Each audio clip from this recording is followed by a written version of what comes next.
The regular season has come to a close, and really excited about the playoffs. But let's first take a look at this game, Craig. And nice graphics there. Weird game, no question about it. Just weird because you're like, you don't want guys to get hurt. You're like, you want to win, of course, but you almost don't care because that's weird to feel that too. So, what did you think of? Just your initial thoughts. Let's start with the big story of Sam Laporta going down. Kind of your thoughts on that. We don't know officially. It doesn't look good at all. What are you thinking about Sam Laporta and just the general playing some of our top guys in this game? Yeah, you hope. Like, you see those when a knee gets hyperextended like that. Like, it can either be terrible and you ripped a bunch of stuff inside of it, right? Or it looks a lot worse than it is. Mm-hmm. And structurally, it's okay. And it's a week or two to get back. So that's the first side of it. I'm not giving up all hope that he can't come back. I've kind of given up hope for the first game, to be honest with you. But the second game, I haven't. But then on the other side of it, and I know this is something that you like to talk about, he's not Sam Laporta, but this is why you drafted James Mitchell, because he was a guy that was good at Virginia Tech, right? Yep. And if it wasn't for an ACL tear, he probably would have been a second round pick as well. Yeah. So, I mean, he's still there, and he had a great catch in this game.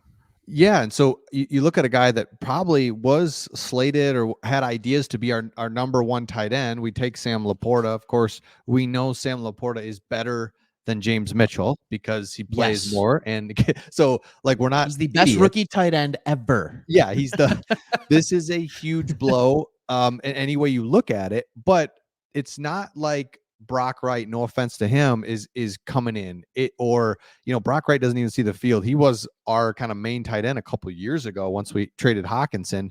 That's not the case. You have James Mitchell, who's fast, dynamic, and we haven't had a chance to see him. So maybe he comes in and he's terrible, but I don't think so. I think he's a guy, like you said, ACL injury. He was taken in the 5th round, should have been a 2nd round pick. We'll pull up the grades on him, but this was a high-end tight end out of college that just because, we drafted the best rookie tight end in the history of the game. He hasn't been able to play, but I just don't think it's just totally lost with James Mitchell coming in.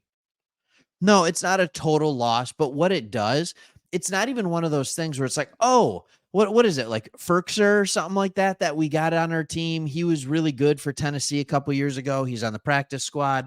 We'll probably bring him back up for the playoff game.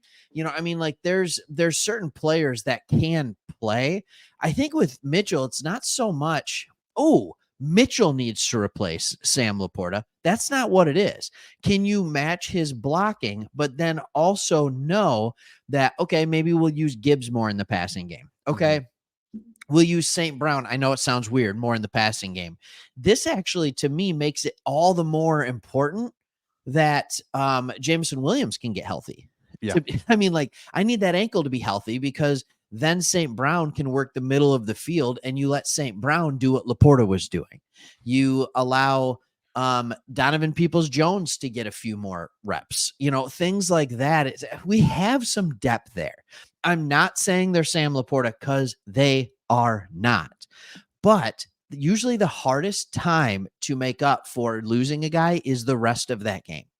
And the Lions pass offense didn't lose a beat. They didn't miss a step when Laporta went out. So they love him. He's a good luxury to have. He is the best rookie tight end, and I think he'll continue to be amazing.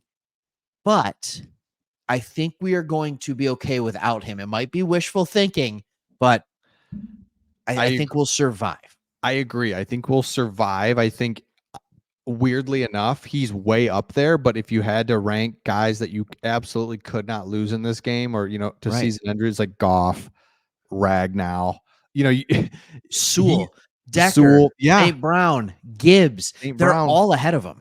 I know. So he is very important, and we have almost taken him for granted because it's been a long season, right? From the beginning to now, it's like, oh yeah, Laporta's catching touchdowns. It's easy. He blocks really well, but we've really gotten comfortable with the skipper sub package.